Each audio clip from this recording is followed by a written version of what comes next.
Hello and welcome back to the King of Hearts podcast. Today, I want to talk about, something that I think I should probably know more about, hence why I got my friend Lucas on with me. Hello. Hello. I'm going to try to get through this without having to take a break from laughing. But. Yeah, anyway, we're going to be talking about men's mental health, which I feel like as people may know me, they might think that I actually hate men, but I don't hate men. I actually don't. I thought you did. Did you think I hated you when I first met you? No. No. I think you're a bit skeptical though. I think I was like, oh, this fucking guy on TikTok. Yeah. I think you definitely met me and was like, I was like, he definitely loves himself. Nah, I mean, but you should love yourself. Yeah, I feel like not enough people do love themselves. So when you do, it's kind of like looked at as like an extra thing.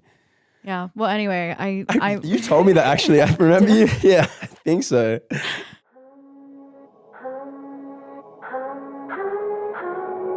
If you love me, let me fly away. Maybe I'll come back to you. Maybe I won't. So me and Lucas met, kind of, I guess, through social media. Yeah. We followed each other on TikTok. He was posting all his, TikTok thirst traps. And I was like, oh, I mean, you were. No, I was. You don't deny it. No, I feel like he's that a good-looking man. He's allowed, I feel if you're not good looking and posting thirst traps, I don't think it would have worked. Oh my God. Well, anyway, and then we met in London. He moved to London. You're from Australia. Yeah. We've got loads of events together and Yeah. I guess we created a friendship. So here we are. You actually DM'd me being like, oh, I'd like to come on. Well, I was like, I kept seeing you post stuff about it and I was just like, dude, if you ever need someone to jump on, sure. Yeah. Because we always get into like these deep diving conversations whenever we see each other and I'm like, oh, it could be interesting. Yeah. Yeah. And I feel like I don't have enough men on the pod. I feel like Yeah. I have loads of very angry women on the pod. I feel Really? like, yeah, I've only had 2 other guys on the pod. I feel like you could relate to a lot of angry women though. I have been an angry woman, but you know what? For I sure. have been an angry woman, but this year I feel like I've grown so much in terms of like maturity and like I literally just filmed a podcast episode before this talking about how I had a situationship and I handled it so well. He basically got with a girl in front of my best friend after I left New York. And so this was in New York. this was whilst I was in New York recently. Damn, okay. Yeah. I could have gone about it so badly. I could have been like, you fucking piece of shit. Like, who the fuck are you? Like, I could have been that angry woman, which I have been in the past. But this time I was like, with all due respect, I would be disrespecting myself if I forgave you for doing that because it's downright disrespectful. I have nothing against you as a person. I think you're a nice person. I just think what you did, I don't agree with. And I cannot continue this any further. And he was like, fair enough. If you don't mind me asking, how deep was like the situationship? Like It was obviously only like there's a few no weeks. Okay. Like 3 I'm not trying to like weeks. justify it. I'm just trying to like how much self-control you had not to react in a really bad way. Yeah, well, we weren't exclusive, so he could have done whatever he wanted, and same with me. Yeah, still a shit move. But it's still a shit move to do in Yeah. front of your best friend, knowing Did that. he know that? Yeah, he knew she was there, and he didn't care. So Okay. it's just lack of respect. Did he try to be like discreet, or was he just? No, Oh wow. Yeah. Okay. Yeah. Shit. Okay. Yeah. I could have taken it really badly, and I was like, actually, you know what? This is a blessing in disguise because imagine if I'd dated this person for a few months and Yeah. gotten more emotionally involved. Like, I'm glad that I found out when I did because it's only Yeah. like 3 weeks. Like, that's really nothing in the grand scheme of things. No, it's not. But it also just. I mean, it depends. I feel like different kinds of connections can lead you in all different kinds of ways, and I had a great can- experience, but just it's kind of Yeah. like, people come into your life for a season, a reason, a season, or a lifetime. yeah, And I he think, came yeah. on for a very short season and a Yeah. reason. Yeah, no. So I'm against situationships. I mean, understandably, I feel like everyone to a certain degree is against situationships. But Why then do we get into them? You just find yourself in them. I've never found myself in a situationship till now, and then I cut it off so quick. Yeah, but would you have cut it off if it didn't go the way it did? I would have gotten to a point where I'm like, okay, are we together now? Because Okay. I'm like, if you're in a situationship, how I view it is you want to have your cake and eat it. If you're in a situationship, I have the worst past experiences with people that want their cake and eating it. And I genuinely, in the past, I think month, have just like cut ties with that concept. I hate it. yeah, Yeah. it's not fun. No, and it it's fucks not. with your mental health. No, but it's oh my God. I like a quote that I saw the other day that completely changed my mindset and concept on things it was a reel that popped up. And it was, if you're not changing it, you're choosing it. Did you see that video? No. It went crazy viral, but it was just like this really pretty girl that went on this podcast and she said this and I was just like, damn, like Yeah. if you're constantly just going through something, but also indecision is a decision. Yeah. If you're not choosing, you're choosing. Mm-hmm. You know what I mean? Mm-hmm. Like if you can't decide whether to jump into something or not to jump into something, that's a decision in itself. It is. If it's causing you that much stress. Yeah, but sometimes, and I know it's kind of fucked up, but like people love pain. And no, Yeah, it's no, true. No, If you hate yourself, if you really don't love yourself, and this is something that I've been through and I've been reading this book about, it's called The Mastery of Love. And in the book, it basically talks about how, don't laugh at me. Sorry. I'm trying to love myself here. Okay, I'm in my healing era. Anyway, so in the book, it basically says, if you don't love yourself and you don't, like, if you don't feel like you're good enough, you're always going to choose relationships that are going to cause you pain because you feel like you deserve it. Because a part of you feels that you deserve that pain. I feel like I agree and disagree with that. I feel like I understand why that can be a certain situation you end up in. But I also think sometimes you can just be led astray and something makes you feel something you haven't felt before. And then all of a sudden you get attached to that feeling. But that's not love. That's attachment. No, I know, but it's no one ever said it was love or isn't love, but it's just what you're feeling when you dive into something. And I feel like, I don't know, I'm trying to relate it back to the love for pain. But I feel like it comes back to people thriving off chaos. Yeah. And some people love that excitement and unhealthiness of things. Yeah, because the highs I've definitely been like that feel, before. oh, same, Yeah. 100%. The highs are higher when the lows are that low. No, exactly. And it becomes an addictive back and forth. Well, yeah, it's like if you don't hear from someone for 3-4 days, that's kind of like withdrawals. Actually, 100%, it's withdrawals. And then when you yeah. get that message, you're like, but that's not good. No, and then it's the not. person that's really nice to you and is giving you healthy communication, you're just like, nah. No, I know. I feel like I've got to try and crack out of that now. Because when you're just so used to kind of chaotic stuff, you don't Well, you're really almost know. relearning. Yeah, habits. and it's such a confusing thing. It is. It is such a confusing thing. It is. Because I don't know, like I'm not really like, I don't know. I was used to kind of talking to people and I've just kind of like cut ties completely with talking to people. Literally. Like romantically talking to people. Yeah. Or like, I don't know. It's. You seem to love a situationship. When's the last time you were in a relationship? When was the last time? Like a proper relationship? Yeah. Like label and everything? Yeah. I love how you have to say with label and everything. Like, well, I told you before. It was kind of like I was in a weird situation for a long time, and I just like I couldn't properly in a relationship probably like 3 years ago. 3 years ago. 3 years ago, I think. Yeah. Wow. Yeah. See, for me, I'm like, you either want to be with me or you don't. Yeah. See, I think I just had a lot of hard time accepting that from different things, and sometimes you have to be patient with some people, you know. But it also comes down to the person in itself. I don't actually know. wanting to work towards something and make a decision. No, I feel like you have to be patient sometimes. Yeah, but I don't agree because I feel like if you meet the right person, you're not going to want to wait. And I feel like whenever a person has said to me, I'm just not ready for a relationship, and this is kind of the hard truth, is like, I'm just not ready for a relationship with you. No, I know. I've seen when that you before. meet the right person. I've definitely seen you make a TikTok about that. Maybe. But I stand by that. Like, yeah. you know, I speak to my dad's friends and they tell me about the stories where they met their wives. And they're like, when I met my partner, I just knew in that moment. And it was not even a thing of like, oh, I need to take time to heal from my previous relationship and I'm having trust issues. It was like, I've met you and they just knew. No, and see, they didn't want to fuck it up. They didn't want to take time. They were just like, this is my person. Yeah, no, I hear stories about that as well, and I feel like to properly understand, I don't know, as much as I love the idea of that and that concept, I haven't had. I feel like sometimes people you can get that feeling in time.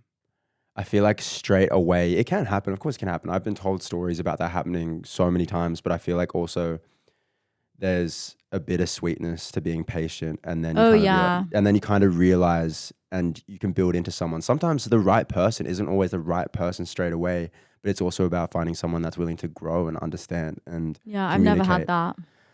Yeah, neither. I've never had that where I've met someone and like slowly gotten to know them. And I actually need to get better at that, because I was also talking about this in a previous podcast, is I really wear my heart on my sleeve. No, and same. I give my heart to someone that doesn't actually deserve my love or doesn't deserve my heart. Yeah. And also when you give your heart to someone, you're basically giving it for them to hurt. But when you're in a relationship, I do think we, you included, need to take more time to get to know someone and be more careful of who we give our hearts to, and take the time to give our hearts, because someone needs to deserve your heart. Yeah. See, I feel like I went through a huge phase of just trust first. No. But then as soon as you go against that trust, it's not really coming back. Because I like no walls to break down.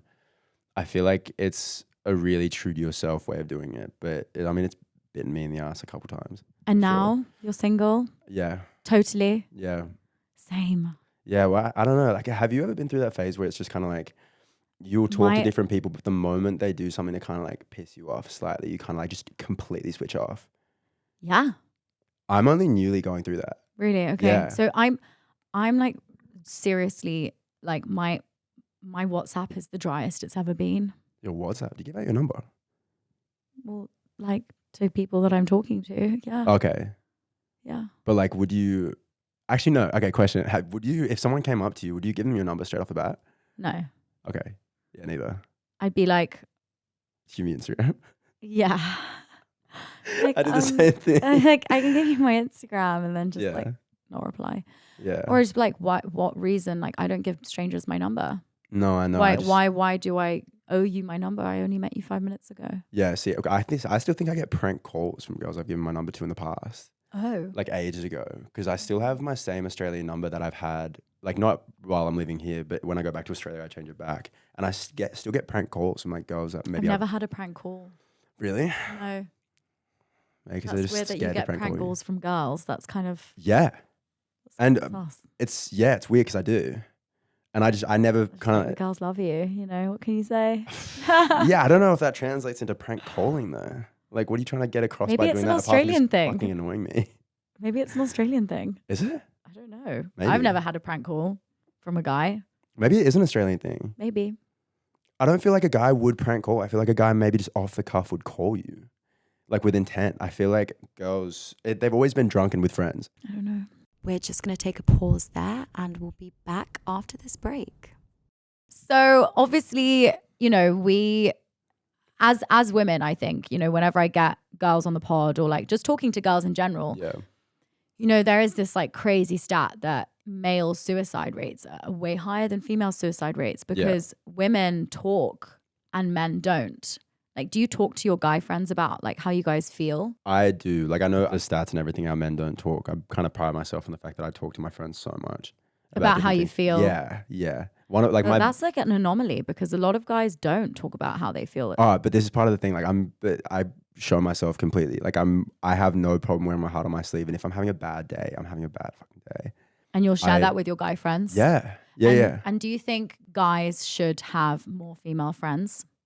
Yeah, I feel like that comes down to maturity and your capability to separate, you know, romance and that. Like, because obviously there's the whole, you become friends with a woman and there's this inevitable attraction, but it's hard to translate. Do you know what I mean? I don't know if I'm articulating that properly. Yeah. I found it hard in the past to be friends with guys. Yeah, like I was never friends with girls. Same. Yeah.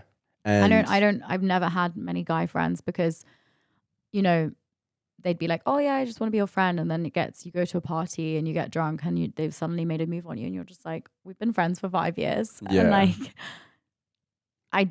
you know, once I came out of a relationship and my guy friend who I'd been friends with for 5 years suddenly just like Oh, wow. put his arm around me. Yeah. And I'm like, what? Yeah. And it almost feels like betrayal. Yeah. You're like, I trusted you to not want that. No, see, that's like what I understand. I mean, I've definitely had girlfriends that I've gotten with before. But even afterwards, it's been calm. Like we had a conversation about it. We'd be like, and then even after that, because you've explored that and you're not curious about it anymore, you actually don't think about it. Because you got with each other. Because you got with each other. Yeah. So you almost had to get with each other to then be like, yeah, so that wasn't going to work. So we can be friends now. Yeah. But like, do you genuinely think guys and girls can be friends? Yeah, for sure. Yeah. Okay. I mean, I think so. I think it comes down to like, I have girlfriends of mine that I genuinely look at like, and I'll be like, oh, you're a pretty girl, but I don't feel any attraction to you whatsoever. And I think, to be fair, I think that took me growing up to have to do that. Because when I was younger, I would be friends with attractive girls and I would just like, I'd be attracted to them as well. But I kind of filtered that out. You know what I mean? And do you think like girls have helped you with becoming more like open about your emotions as a guy? Do you think by being friends with girls, it's helped, you know, talking about how you feel, or not really? Funnily enough, my best girlfriend doesn't talk about her emotions that much. And out of all my friends, I'd say I communicate my emotions the most. And I promise you, if any of my friends are seeing this, they'll agree with it. Okay. Promise you. I think it just comes from how I was raised and the things I grew up around, for sure. And I went through counseling and like therapy from a young age. So I was kind of used to having to talk about my shit. Mm-hmm. Has that really helped you with like your mental health? Like talking about how you feel? Yeah, sometimes I know I can be a lot with it though, because I'll try and find an answer to something that I can't find an answer to. And I know with friends of mine, they'll kind of be like, we've had this conversation. Like psychoanalyze yourself. Yeah. Yeah. And as you say something, you realize something. But I've got crazy ADHD too.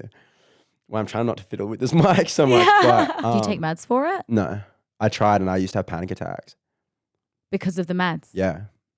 I remember I started taking medication for it when I was in high school, and I randomly in the middle of class, no lead up to it, not even a reason to have it. We were talking about homework or something. I just had a massive panic attack, went and sat on the side of the street on the curb and called my dad, being like, Dad, I'm having a panic attack. And like, what does it feel like to have a panic attack? Can you breathe? Is it like a breathing thing? Like you can't breathe? From what I remember, it kind of felt like the world had walls that were closing in and you kind of like didn't have an escape. Like it was kind of just inevitable, endless panic that had no depth to it whatsoever. Like you were free falling into nothing. Wow. Kind of thing. I just remember sitting like her being like, what is going on? I had nothing to freak out about. But even then I would message a friend. I would be like, yo, I'm having an anxiety attack. I'm freaking out. That's so good that you are like that, because I know so many guys who just don't talk about how they feel. Like You're doing more damage though. Yeah, because you keep it all inside. And I feel like the only way you can get through it is by genuinely, I think, talking about it and processing it. Yeah. I mean, me personally, whenever I'm having issues, like I speak to my mom or my sure. life coach, for sure. Like I'm You got really, a life coach? Yeah, I have How's a life that? coach. She is like amazing. Her name's Amy. Yeah.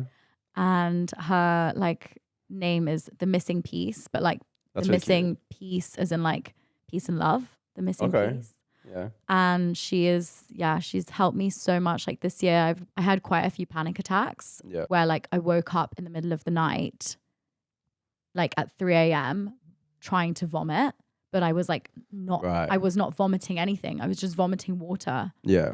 And that was like really crazy to me. That was like, I was going through like a really, really hard time in June. Yeah. And I remember like calling her and being like, I just don't know. I feel like I feel horrible. Like I can't even, I'm like waking up in the middle of the night to vomit nothing. Shit. Yeah. So she helped me so much. She taught me this technique of how to like get rid of tension and stress. And you basically have to like shake out your, have you done that? Yeah. You basically shake out your body as much as you can. And then you like smack your hands on a pillow and it basically gets out. You basically start crying. Yeah, my ex-girlfriend used to have panic attacks and I remember we'd be somewhere and we'd randomly doing that. because I remember that. it's actually an animal thing. You know, animals, when they Yeah. get under stress, Yeah. in order to shake out that stress, like for example, they've just been like hit by a car or like, you know, in a fight with another animal. Yeah. The way that they release that tension and move on is they literally like shake their whole body, and I that didn't just know gets that. rid of the stress. Yeah, I didn't know that. Yeah. I've also never really heard of like a vomiting nothing kind of reaction to a panic attack. That's Yeah. interesting. I don't know if it was a panic attack or just like really bad anxiety. Could you feel the trigger? I was sleeping. Was it a dream? Because to be fair, I don't think it was. I think I just like woke up. Something inside me was like, it has to. It has to have some sort of correlation to a dream, maybe. I don't remember. Yeah, but that's the weirdest part. That's the weirdest part because I used to have really bad PTSD from something that happened when I was younger, and very rarely will I have like dream like flashbacks and like watch over what happened, and I'll know exactly when I've had one because I'll wake up with like sweats. Like my best friend was recently staying at my house for like 2 months, and he woke me up one of the mornings being like, "Yo, are you good?" And I was like, "Dude, no, I was having like an episode in my sleep." Crazy. An episode means that you were shaking. No, apparently I was just like, my whole body was shaking. Like, not like, you know how some dudes like muscle twitch. He was like, nah, that was insane. Like, I was scared. Like, I thought you were like seizuring. Did he try and wake you up? Yeah, apparently he tried to wake me up once. I think, I don't want to tell the story wrong because he might see this and then be like, bullshit. But no, I think he tried to wake me up once and I didn't wake up. And then he kind of just like let it ride out because he kind of like didn't really know what to do, I think. Wow. But then, yeah, I woke up and I'm pretty sure I like started crying when I woke up. It was like weird. But you know what I think is really amazing, which again, you know, like a lot of shit has happened in your life, just like, but don't you view that as kind of a blessing in disguise? Because, you know, if you didn't have all those like bad things that happened to you, maybe you wouldn't be as emotionally like aware, and maybe you wouldn't be speaking about your feelings as much if you didn't have the therapy that you went through. And I feel like, you know, it's made you wiser. No, for sure. Like I definitely, yeah, I don't know. I definitely, because more people than not around me hold in their emotions, which is quite weird, like males and females. What about the man in particular? I am close enough with my best friend where he's kind of known to bottle up his stuff, but he opens up to me a lot. But why do you think guys bottle up their emotions? Do you think it's like a fear of being judged? Yes and no. I can't really give an inside scoop onto it because I don't understand. I think growing up, dudes are forced to kind of, like, I was forced to talk about it. Okay. Rather, I know a lot of guys are kind of forced not to talk about it. Yeah, like be a man and just like get on with it. Yeah, I mean, I don't know. I don't really know, but it has to correlate some way back to your relationship with your parents growing up, and you know how it's like anxious avoidant attachments and how you are in your relationships, how you communicate, but also the thoughts that you process within yourself. Because some people believe if you don't put thought into it, it'll just go away. No. But realistically, you're just weighing it up, adding weight on, and and eventually also, you just break. I've seen so many of my friends break from pressure of stuff. Yeah, I think it's like kind of like a kettle. Like the steam is just going to keep building and building and building until it explodes, and that's never the answer. I feel like you need to. I mean, for me, I was taught that whenever something bad happens, to not. It's almost like a wound when you cut yourself. Instead of like, it's going to be painful to like immediately clean that wound with antiseptic. It's going to be fucking painful. It's going to sting. Yeah. In that moment, you just got to rip it off and just like clean it, and it's going to be painful. Then you put the bandage on. But what a lot of people do, and I feel like especially men that I know and have met in my life, they'll have a wound, and instead of cleaning it immediately, they'll just let it. They'll just be like, oh, let me just put a plaster on top and it will go away. But instead, it actually gets an infection, and that wound gets bigger and bigger and bigger if you don't deal with it from the very beginning. And I feel like I have a lot of guy friends who turn to alcohol, for example, and are constantly drinking because they can't deal with the things that are going on in their life. You know, I'll try and prod at them and be like, are you okay? Like, is everything fine? And they'll be like, yeah, everything's fine. But I think I need to get a therapist. And I'm like, okay, well, I'll give you the therapist because I know a lot. But then they won't go and do the actual work to do the therapy because it's just so much to unpack. And you know, when you just have so much trauma after trauma after trauma built up, it's almost too overwhelming to unpack anything, because it's like, oh, it's too late now. Like, I'm fucked. Yeah. And then what? Kind of reminds me of when you have to clean your apartment and you delay it. It keeps getting messier and messier and messier. And realistically, now you have more work to do than if you had just done it before. Exactly. Yeah, crazy. And yeah, it's just, it makes me sad sometimes. I think we live in a patriarchy, of course, you know, Sure. but I feel like a lot of men are victims of the thing that they created as well. Like a lot of guys who, you know, want to be super successful and they want to be a big macho man, but those macho men end up being super, you know, insecure inside, because the only way that they feel that they can have success and happiness is by proving to others how much money they've made or this and that. And they end up being alone. Like, I've seen so many guys that have this success, but they're alone. Like, yeah, I've seen a few of them. It's sad. And they are a product of their own making. Yeah, see, I feel like that comes down to how well you know yourself and just the people you're around. I know a lot of people that have a lot of successful friends and they just run comparisons, rather it's just like, why don't you just take your friend and just like learn from him and see what he's done? And that's what friends are for. I'm sure he has his own experiences that he brings to the table where his friend could learn off him. Mm-hmm. I feel like people focus too much on how to prove something to someone. Mm-hmm. And also they focus too much on what they don't have. Yeah. I feel Facts. like if we always are focusing on lack, Mm. you're actually going to attract more lack. Yeah. If you focus on the positive, you're going to attract positive. Like if you think constantly like, oh, I wish I had that, or I don't have this, or I don't have that, you are going to just see the negative in everything. No, 100%. I think it's so important to kind of just see like the glass is half full, but it's so much easier said than done. How is your like mental health in comparison to like being Australian, being in London? Like, does the weather affect you mentally? For sure. But I think I've just had such a roller coaster of a year that happened all when the sun was out. So now that the sun's gone, I'm kind of just like, it's not really that bad, is it? Okay. Yeah, really. Like I that's kind of just how it's been. Like all my friends are kind of complaining about the sun not being there. Man, I was going through some fuck shit while the sun was out. So I'm good. Same. Yeah. So I'm always like, oh, glad that's over. Like, bring on the Christmas markets. Yeah. Like, yeah. No, exactly. No, true. But I also feel like, obviously, because we both work in social media. Yeah. Do you find yourself ever comparing yourself to other people online? Or like, do you ever doom scroll? Like, doom scroll? Doom scroll is when you're just like scrolling like a zombie for hours. Yeah, but it wouldn't be comparing. I just find some funny shit to watch. And okay. Yeah, just go on a like little tangent. Just okay. Go into like the void of You jump down a rabbit hole or something. Yeah. It would be like some funny, like weird, random, I don't know, just rogue. Wicked crying. Yeah. And, like interviews. Yeah. Oh my God. Yeah. Yeah. Random. That was random. No, but I don't find myself comparing as much. I feel like I've done a lot of self-work and I'm just very comfortable within myself. Yeah, I don't feel like comparing is ever really something that I do. Okay. Yeah, which I know a lot of people do and I can understand. And I definitely was at a point one time where I was comparing, but I didn't let it affect me as much where it made me insecure with myself. It's kind of just like, oh, what else can I do? Do you know what I mean? Like it kind of motivating. Really? Okay. Yeah. So I used to compare myself a lot, but now I've recently been trying to get into this habit of like when I catch myself comparing, I like remove myself from Instagram because I'm like, this isn't helping me in a positive way. Like I will catch myself like going 3 years down on some girl's Instagram feed and checking. I don't even check how they look. For me, it's comparing engagement.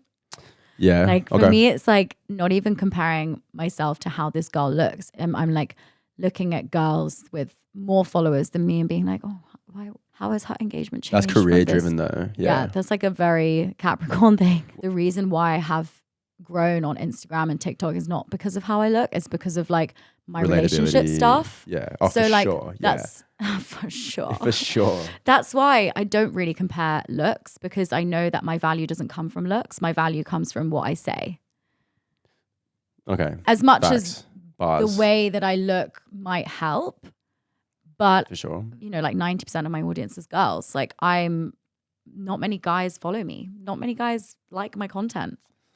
Was you just slamming dudes half the time? Like, Not anymore. Actually, no, I did slam some guys, recently. Yeah. But yeah, it's just social media. You can go down a rabbit hole, but I'm trying to like manage it. Sorry, I just want to go through our quote of the week. go for it. It's a little bit cringe, but I feel like this is something that we should all, especially me, should remind ourselves of every single day. You are enough, have always been enough, will always be enough, and you have nothing to prove to anyone. Yeah. I feel like the proving to anyone is something that I really struggled with. Like, I've always felt like I've had to prove myself to my parents. Okay. I'll always look to my mum and my dad for approval, especially my dad. Yeah. Because when I started social media, my dad kind of thought it was a joke. And he was like, oh, you'll get like a real job. You know, like he always wanted me to work in the city and like work in finance and stuff. And he was like, okay, this is just a phase. And I was like, for 3 years, trying to prove to my dad, like I'd be showing my dad my bank account. Yeah. Every time I saw him, like, look, like I've got more money now. Like this is real, you know, but I shouldn't have to prove myself to anyone. Yeah. I feel like parents is a difficult one though. Yeah. For sure. Like I mean, I dropped out of high school and studied acting for like two years. And my dad and mum were so against me dropping out. And I promised my dad I would have a plan, and then I proved to him that I could do it. Yeah. Yeah, I got in illegally to like the top acting school in Australia. Like it was illegal for me to get in, and somehow I got in. How was it illegal? Well, I was 17, you had to be 18. You had to have graduated school. I didn't graduate school, and you had to have 3 years prior acting experience, and I didn't have any. So the criteria, I didn't meet one of them. And so, yeah. You know, you got to fake it till you make it. No, I didn't lie about anything. They were just like, look, we just would love to like make this work. And I was just like, yeah, sure. But even with the social media thing, I mean, like the amount of countless conversations I've had with my dad about, you know, like how long will you do this for, blah, blah, blah. But I think like my dad's like, you know, it's not long term. You got to think of something else, like a backup for plan. Sure, yeah. You know, social media is not going to last forever, right? And I'm like, well, it can. I can to an extent, yeah. Well, I mean, you can go make your own company, you can go but do also different things. Big milestones, like life milestones, like getting married, like having kids, like that is something that people live for. Like they love that shit. You could totally be like a mum influencer. You know, would you do that? I would like to. Would you still like talk shit about dudes if you were like? There's going to be like an evolving of me. And right now I'm in that evolving process, and I feel like my content's going to be very different in the next year or two. Funnily enough, like I can really, I can see that happening with you, because I feel like you have a huge opening of being able to do that. To be fair, I hope instead of chatting shit, I can just empathize and understand why people are the way that they are, and I don't think you've thought about this. Yeah, for sure. Right. I've done a lot of work. Like a lot of shit's happened this year that I've had to be like, I don't want to repeat old patterns. If the only way that old patterns are not going to be repeated is if I change myself. Right. Okay. Because like attracts like, I believe. And if you are a toxic person, you're going to attract toxic people. And if you are a healthy person that loves themselves, you're going to attract people that are healthy and love themselves too. Yeah. I genuinely don't believe a healthy person can attract a toxic person, because you're just going to be like, well, mate, I'm really sorry. Like, don't waste my time. Yeah. Okay. But yeah, thank you so much for coming on. No, thank you for having me on. That was fun. So if you relate to any of this, and if you are a guy listening, there aren't many of you, but if you are listening and you did like this episode, and if you want me to bring more guys on the pod, DM me and let me know, and also share this. She's looking for a husband too. That's why she wants you to DM her, by the way. Yeah, you know. Who knows? Maybe my future husband's listening to this. Maybe. And if you did like this episode, please share it on your Instagram story, and also follow Lucas. What's your Instagram at, and TikTok as well? It's both like just Lucas Whitesmith. Lucas Whitesmith. And you can see all of his sexy thirst traps. I know you want to see them. Long, bro. Well, now it's your motivation. It's time. What, to keep like doing a winter, it? Like, do one in the snow. Like go somewhere like Austria and just like strip in the snow. That would get so many views. Anyway, we'll see you next week. Thank you so much for listening. Bye. Yeah. Maybe I won't.